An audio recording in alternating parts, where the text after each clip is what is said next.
प्रभु श्री राम है, आपने उनके लिए गाना बना दिया। जो राम को लाए हैं हम उनको लाएंगे। बताइए आप, यहाँ पर बैठा हुआ कोई व्यक्ति क्या इस हैसियत में है कि वो राम को ला सकता है? नहीं, भगवान श्री राम हम सबको लेके आए हैं। भगवान इंसान को लेके आता है, कोई इंसान भगवान को नहीं ला सकता। और आप 1925 की संस्था है, 100 साल हो गया, 100 साल पुरानी संस्था है, वहां से निकले आप। 100 साल हो गया लेकिन दिमाग अभी भी बच्चों का, अभी बच्चों की तरह खेल रहे हैं। तुम्हारी पोल पट्टी खोलने लग जाए तो क्या हो, अगर मंदिर की मूरत बोलने लग जाए तो क्या हो। बताओ, ब्रह्म बेला में जहां तुम पाप धोते हो वही सरयू का पानी खौलने लग जाए तो क्या हो। अयोध्या हारे आप, जहां जहां से प्रभु श्री राम गुजरे थे वो सारी सीटें आप लोग हार गए। चंदा दो धंधा लो स्कीम मत चलाइए। इलेक्टोरल बॉन्ड में आपका पर्दाफाश हो चुका है। 3,02,000 करोड़ रुपए के ठेके अलग अलग कंपनियों को दिए गए जिनसे इलेक्टोरल बॉन्ड के नाम पे पैसा लिया गया। इसकी जांच होनी चाहिए कि एक भी भ्रष्टाचारी को नहीं छोड़ूंगा, ये मोदी की गारंटी है।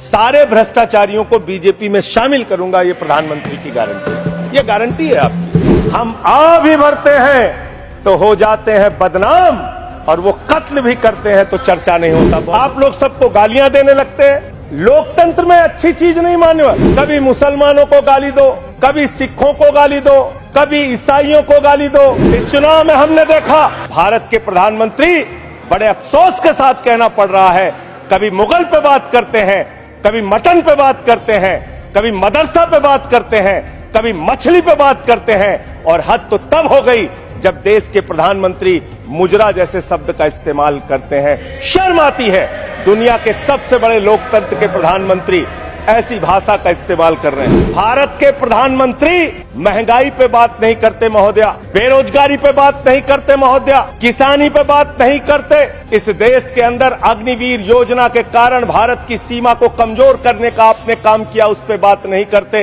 इस चुनाव के अंदर हमने देखा विपक्ष के नेताओं को पकड़ पकड़ के कैसे जेल में डाला गया। ईडी का, सीबीआई का, जांच एजेंसियों का दुरुपयोग करके राज्यों के मुख्यमंत्री को जेल में डाला गया, मंत्रियों को जेल में डाला गया। इस चुनाव में हमने देखा भाषा का स्तर, इस चुनाव में हमने देखा हमारे दिल्ली के मुख्यमंत्री अरविंद केजरीवाल, उनको चुनाव से पहले जबरदस्ती पकड़ के जेल में डाल दिया गया महोदया। और मुद्दा क्या बनाया? तथाकथित शराब घोटाला। आज मैं आपके सामने इस सदन में बताना चाहता हूं महोदया, शराब घोटाला किसने किया, ये जानकारी पूरे देश को होनी चाहिए। ये जानकारी भारतीय जनता पार्टी के मित्रों को होना चाहिए।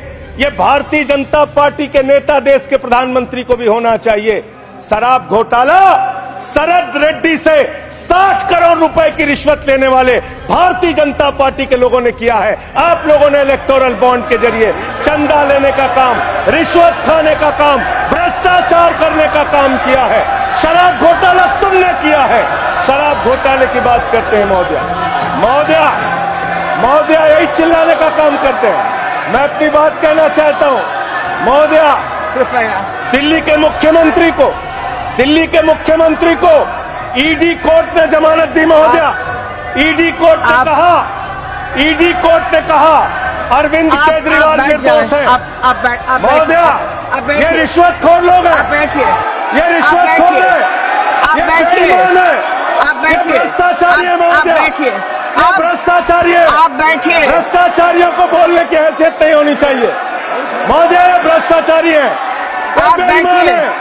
इन्होंने शराब घोटाला किया है, आप बैठिए, रिश्वत खाई है। आप प्रयास सुनिए। रिश्वतखोर लोग हैं सर महोदया, आप ये बेईमान लोग हैं, ये बेईमान है, ये भ्रष्टाचारी है महोदया, ये रिश्वतखोर है, ये डाकू गब्बर सिंह है, ये डाकू गब्बर सिंह है महोदया, डाकू गब्बर सिंह। आप अभी बैठिए।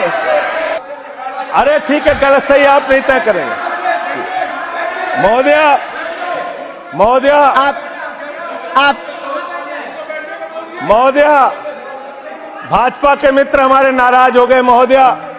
सच सुनने के बाद नाराजगी होती है महोदया।